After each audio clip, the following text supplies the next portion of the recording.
Pulau Nias terletak di barat Sumatera, dikenal dengan keindahan alamnya, budaya megalitikum, dan tradisi lompat batunya yang legendaris. Tapi, di balik keindahan itu, ada satu kisah yang membuat bulu kuduk siapapun berdiri. Sebuah kisah tentang batu yang bisa berjalan sendiri.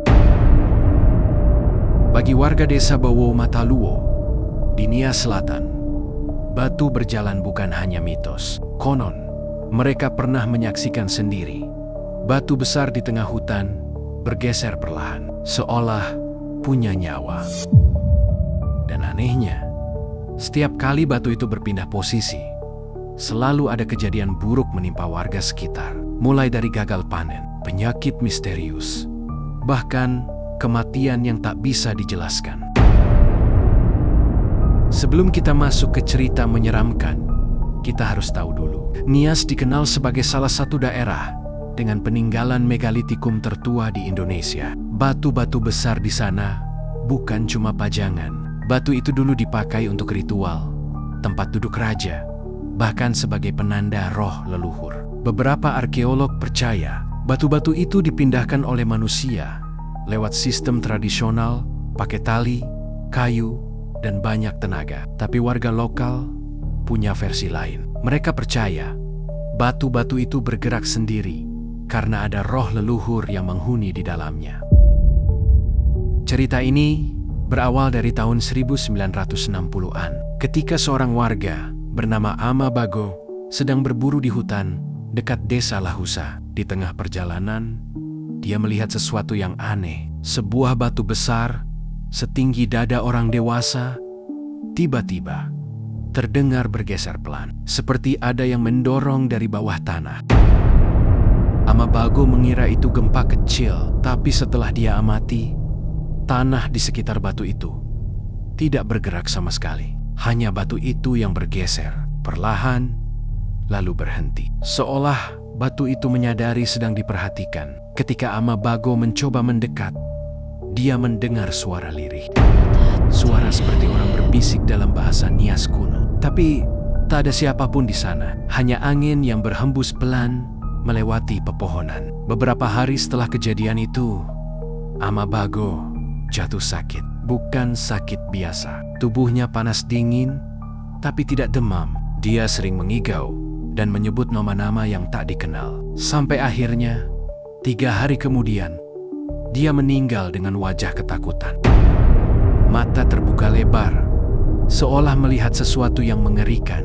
Sejak itu, warga desa percaya, siapapun yang melihat batu itu bergerak akan mendapat kunjungan dari roh penjaga batu. Tahun 1985, pemerintah setempat pernah mencoba memindahkan batu itu untuk kepentingan penelitian. Tapi truk yang digunakan selalu mogok di tempat yang sama. Ban pecah, mesin mati, bahkan sopirnya mendadak pingsan tanpa sebab. Akhirnya proyek itu dibatalkan. Dan sejak saat itu, warga menandai lokasi batu tersebut sebagai tanah terlarang. Tidak boleh dilalui, apalagi disentuh. Yang lebih aneh lagi, setiap kali hujan deras turun, batu itu berpindah posisi sekitar beberapa meter. Tapi tak ada bekas seretan di tanah.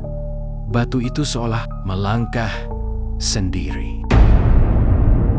Salah satu penjaga adat di Bawo Mataluo, Amandruru, pernah menceritakan kisah yang lebih menyeramkan. Suatu malam, ia dan beberapa pemuda melakukan ronda. Sekitar pukul 2 dini hari, mereka melihat cahaya kecil berputar di sekitar batu itu.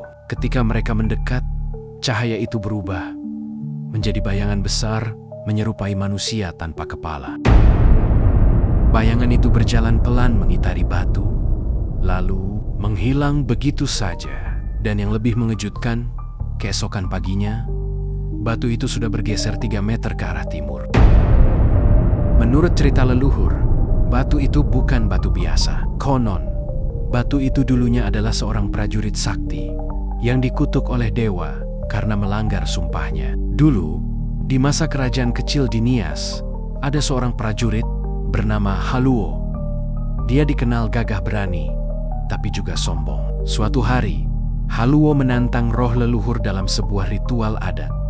mengatakan kalau dirinya lebih kuat dari roh manapun. Akibat kesombongannya, roh leluhur murka.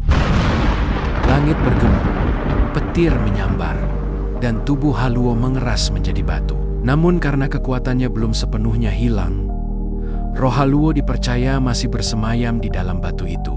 Dan setiap beberapa tahun sekali, roh itu akan mencoba bergerak, mencari tempat baru untuk beristirahat. Pada tahun 2010, beberapa wisatawan lokal sempat merekam video batu tersebut. Awalnya, mereka hanya ingin membuat dokumentasi tentang budaya Nias. Tapi dalam rekaman itu, terlihat jelas batu besar itu bergeser pelan, meski tak ada siapapun di sekitar. Sayangnya, video itu kemudian dihapus oleh pemiliknya karena mereka mengalami gangguan setelahnya. Suara langkah di rumah, pintu terbuka sendiri, dan mimpi buruk yang sama melihat batu besar berjalan menuju mereka. Beberapa peneliti mencoba mencari penjelasan logis. Ada yang bilang batu itu bisa berpindah karena fenomena pergeseran tanah microseismic, mirip dengan sailing stones di Death Valley, Amerika. Tapi jika itu benar, kenapa hanya satu batu yang bergerak?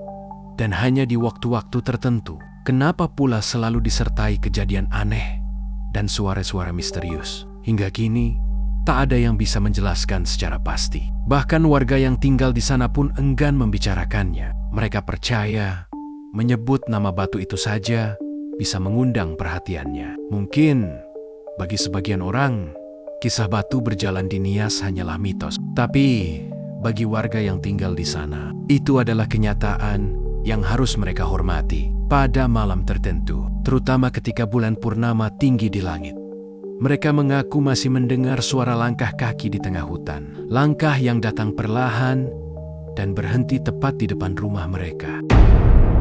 Jadi kalau suatu saat kamu berkunjung ke Nias dan melihat batu besar di tengah hutan, jangan coba disentuh, karena bisa jadi batu itu sedang memperhatikanmu. Dia sedang berjalan lagi.